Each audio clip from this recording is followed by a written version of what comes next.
C'était un matin où tout le monde était déjà parti à la plage, je suis partie en retard.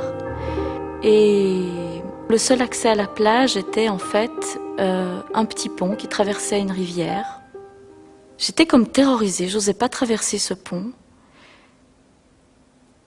J'ai avancé, mais j'ai avancé vraiment avec les jambes toutes flageolantes. À un moment donné, je me souviens, j'étais à peu près au milieu du pont et je me suis évanouie, je suis tombée de l'autre côté. Et là, j'ai plongé dans l'eau. À l'époque, je ne savais pas nager, donc je me suis vue partir. Je me suis dit, tiens, c'est fini. Et j'ai vu le fond de l'eau, qui était très clair. J'ai vu les cailloux. Je voyais tout, je me disais, tiens, en fait, c'est clair, c'est beau. Je me suis à peine débattue.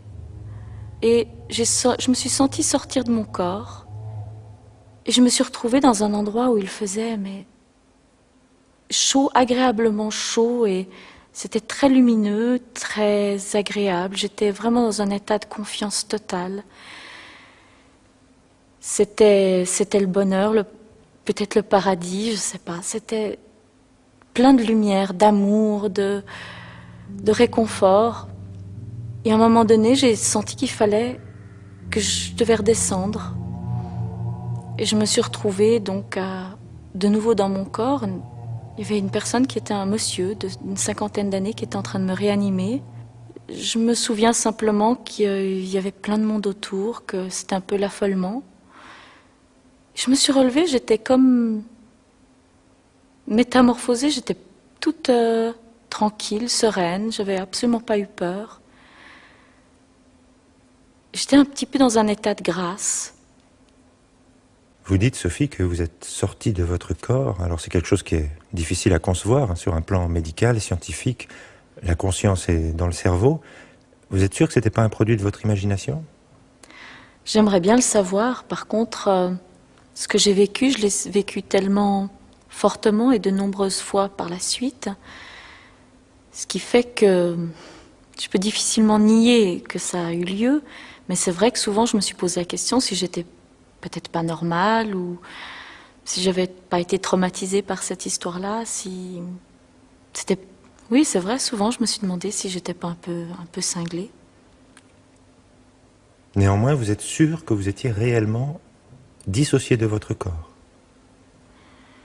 Oui, parce que je voyais mon corps, je pouvais m'observer de loin, je pouvais me promener et je voyais plein de choses, donc oui, j'étais dissociée de mon corps. Et d'ailleurs, je me souviens aussi que pour rentrer dans mon corps, c'était un effort de rentrer dans le corps. Et quand vous étiez en dehors, vous étiez où à ce moment-là? Peut-être dans un monde parallèle, je sais pas. Mais c'est vrai que je voyais tout d'une manière très réelle. Je pouvais observer des petits détails. J'avais l'impression de comprendre, intuitivement de comprendre tout. D'avoir en fait pas de questions à poser tellement tout paraissait limpide et clair et évident. Il y a une sorte d'évidence, de sensation de je sais. Chez beaucoup de personnes qui ont vécu des NDE, apparemment il y a eu une enfance difficile. Alors vous, ça vous est arrivé trop tôt, vous étiez toute petite. Est-ce que ça a eu une influence ensuite dans votre enfance? Oui, tout à fait, puisque en fait, suite à cette NDE, j'ai ressenti donc la présence d'un ange, d'une entité qui était toujours avec moi, qui me protégeait et qui me guidait et qui m'a énormément aidée à supporter mon enfance. Notamment, il m'a aussi appris en fait à me décorporer. Mon vrai père abusait de moi, faisait des jeux pervers. Et en fait, j'étais toujours soutenue par cet ange gardien, enfin, que j'appelle ange gardien, je ne sais pas comment l'appeler autrement.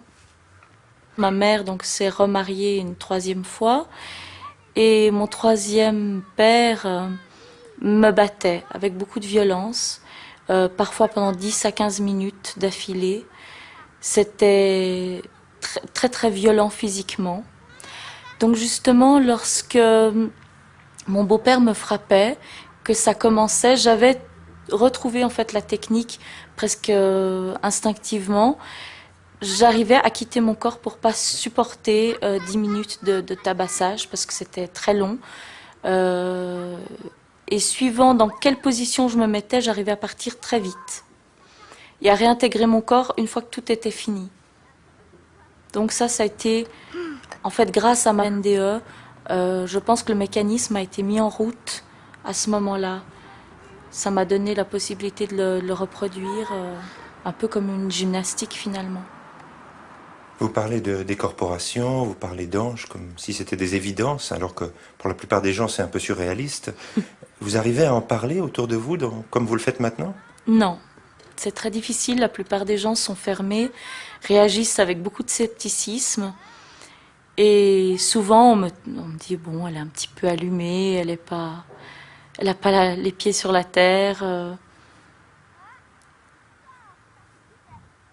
Et ça vous empêche d'en parler encore? Oui, souvent c'est difficile d'en parler. T'as tout ramassé, c'est bon? Quelque part, je trouve ça bien. T'as encore 2-3 jouets? Oh, Bon, on y va? allez, vas-y. Je suis artiste lyrique, mère de 3 enfants, et je chante et j'enseigne également le chant. Et ces expériences que vous avez vécues, ça influence votre manière de travailler? Je pense que oui. Je pense que j'essaye au mieux d'intégrer l'écoute de l'autre, l'écoute des problèmes, d'avoir une oreille plus attentive en fait aux problèmes des gens. Et dans votre vie de famille, ça a une influence? Alors, j'essaye au mieux de faire comme si de rien n'était, mais c'est vrai que pour l'éducation des enfants, c'est pas toujours facile d'avoir une mère fragile, une mère sensible.